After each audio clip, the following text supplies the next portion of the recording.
آج ہم بات کریں گے اس ہستی کے بارے میں جنہیں رابعہ بصری کہا جاتا ہے۔ بسم اللہ الرحمن الرحیم۔ محترم ناظرین، السلام علیکم۔ حضرت رابعہ بصری کا شمار اسلامی تاریخ کی مشہور و معروف صوفی خواتین میں ہوتا ہے۔ وہ اپنے زہد و تقوی اور عشق الہی کی بنا پر دنیا بھر میں معروف ہیں۔ ان کی زندگی کا ہر پہلو قرب الہی اور خلوص نیت کی روشن مثال ہے۔ حضرت رابعہ بصری کی پیدائش دوسری صدی تقریباً 95 ہجری یا 717 عیسوی میں عراق کے شہر بصرہ میں ہوئی۔ ان کا تعلق ایک غریب مگر نیک سیرت گھرانے سے تھا۔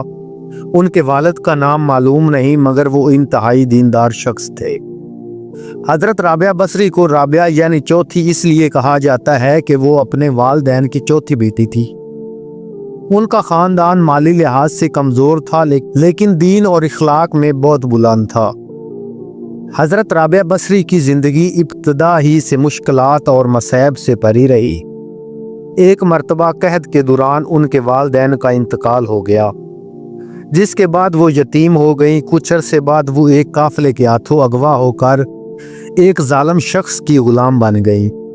اس غلامی کے دوران انہوں نے بے پناہ مشقت اور تکلیف سہی، لیکن انہوں نے اللہ کی عبادت اور ذکر سے اپنا تعلق مضبوط رکھا۔ ایک روایت کے مطابق ایک رات جب ان کا آقا انہیں سخت کام پر مجبور کر رہا تھا، وہ تنہائی میں اللہ کی عبادت میں مشغول تھیں۔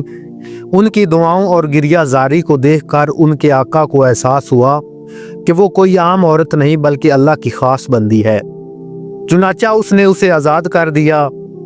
حضرت رابعہ بصری نے دنیاوی زندگی ترک کر دی اور مکمل طور پر اللہ کی عبادت میں مشغول ہو گئیں۔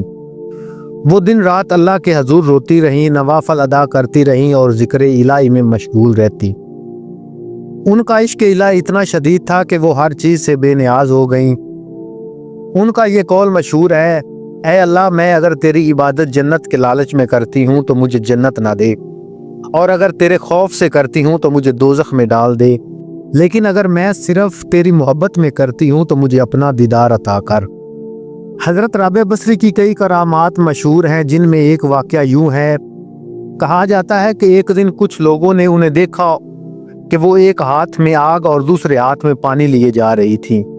جب ان سے پوچھا گیا کہ یہ کیا کر رہی ہیں تو فرمایا، میں جنت کو جلانے اور دوزخ کو بجھانے جا رہی ہوں، تاکہ لوگ صرف اللہ کی محبت میں اس کی عبادت کریں، نہ کہ جنت یا دوزخ کے خوف سے۔ یہ قول ان کے عشق الہی اور روحانی بلند مقام کو ظاہر کرتا ہے۔ حضرت رابعہ بصری نے ساری زندگی شادی نہیں کی۔ انہیں کئی بڑے بزرگوں اور خلفاء کی طرف سے شادی کی پیشکش ہوئی، لیکن انہوں نے سب کو یہی جواب دیا کہ میرا نکاح اس سے ہو چکا ہے جس سے میرا دل وابستہ ہے، یعنی اللہ تعالیٰ سے دنیاوی نکاح کی مجھے ضرورت نہیں۔ حضرت رابعہ بصری کا انتقال 135 ہجری 752 عیسوی میں ہوا۔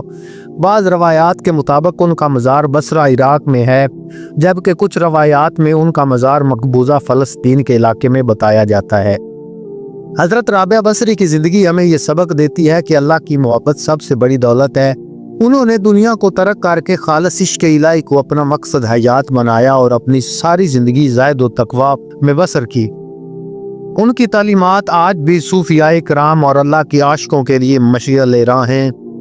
اللہ ہمیں بھی ان کے نقش قدم پر چلنے کی اور سچی محبت الہی حاصل کرنے کی توفیق عطا فرمائے۔ آمین ثم آمین۔